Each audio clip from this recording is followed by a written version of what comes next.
Episode 1.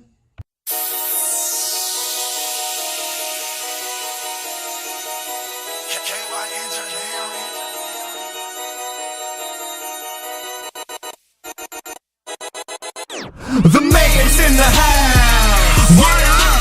The mayor's in the house. Better throw them hands up. The mayor's in the house. Hear them talking in the streets. The mayor's in the house. Turning over that new leaf. The mayor's in the house. Hello and welcome to the first episode of the Super Genius Podcast. The music you just heard was The Mayor's in the House by Adam Warrock. He is an indie rapper that does a lot of kind of nerdcore type themes. Really good stuff. AdamWarrock.com. So, today, Machiavelli's The Prince. Now I know what you're saying. Machiavelli. You mean Tupac? No, I don't. I mean Niccolo Machiavelli.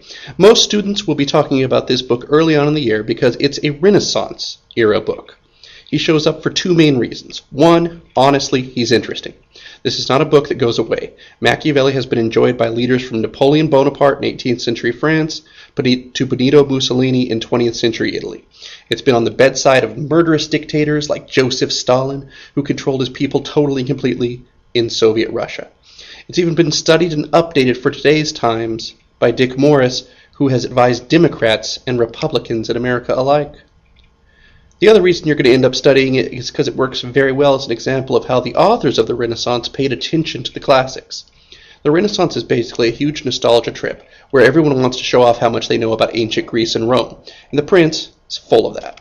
So, the obvious question, what is this Prince book you speak of?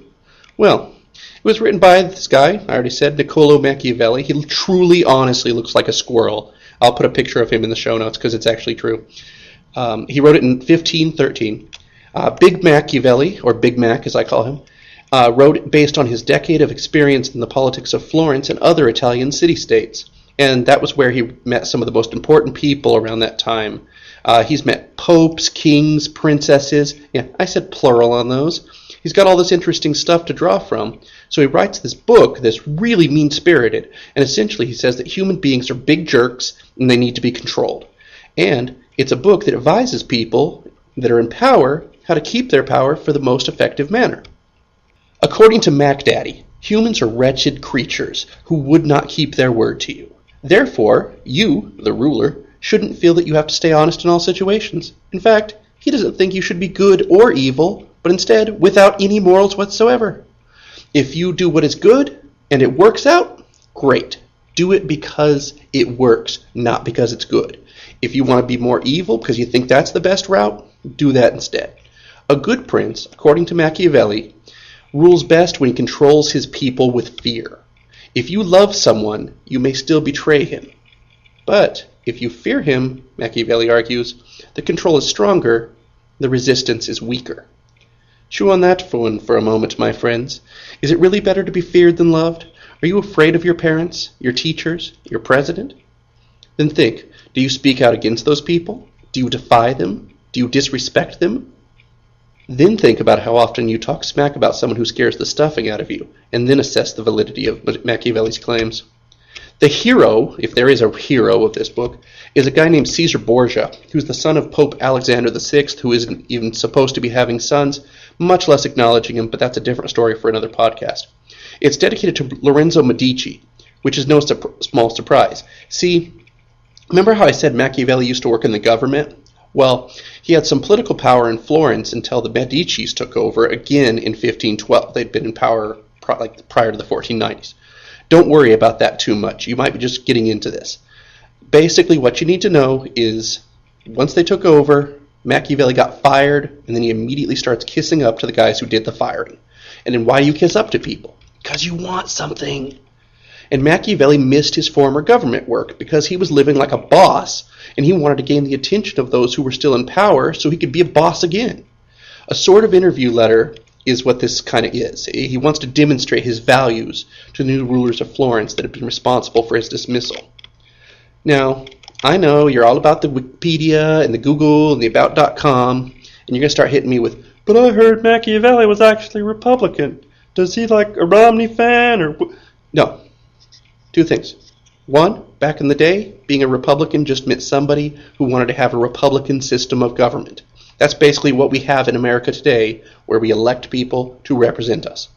Florence had been a republic for a long time, and there's a lot of evidence to support that Machiavelli Miller thought highly of this system of government. So it's problematic that this dude, who's supposedly into people power, is writing a book about how to control people as their ruler, right? Well, that's the second thing. We don't know. We don't know what's going on there. Historians disagree. Some people think he was being sarcastic. Some theories say he was talking trash to make a point in that way. Maybe he was just lying to make the Medici family think he was awesome and ruthless, so they would hire him because they like awesome and ruthless people. Maybe he's just a complicated dude. That's what makes Machiavelli interesting. Heck, that's what makes history interesting. You've got 500 years since that skinny little squirrel-looking dude died, and you're still trying to figure out now, is he serious? Is he trolling? What's the deal? That's the cool thing about history. You can study stuff that people have literally been reading and writing about for centuries and still find something new. Maybe you can actually even apply something to your own lives. Are you a Machiavellian? Do you scheme? Do you manipulate others? Drop that word, Machiavellian, off the next time you're playing vocabulary games with the other kids on the street. Watch the sparks fly. All right, well, thanks for listening.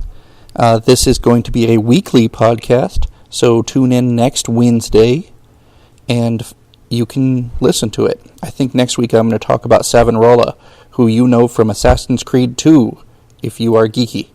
So if you have any questions in between then, feel free to Twitter me at Oliver Euro, OlivereEuro, or email me at BullardOliver, BULLARD, OLIVER, at gmail.com. Gmail.com is spelled GMAIL.com.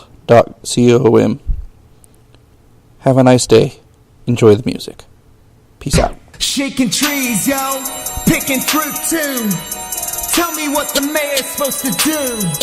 Buying furniture, catching mad fish. That ain't a fish, that's just an old boot, dude. Really though, gonna go recycle it and fish some more. Gonna buy a hat at the clothing store when I make some more bells for show. Don't you know that?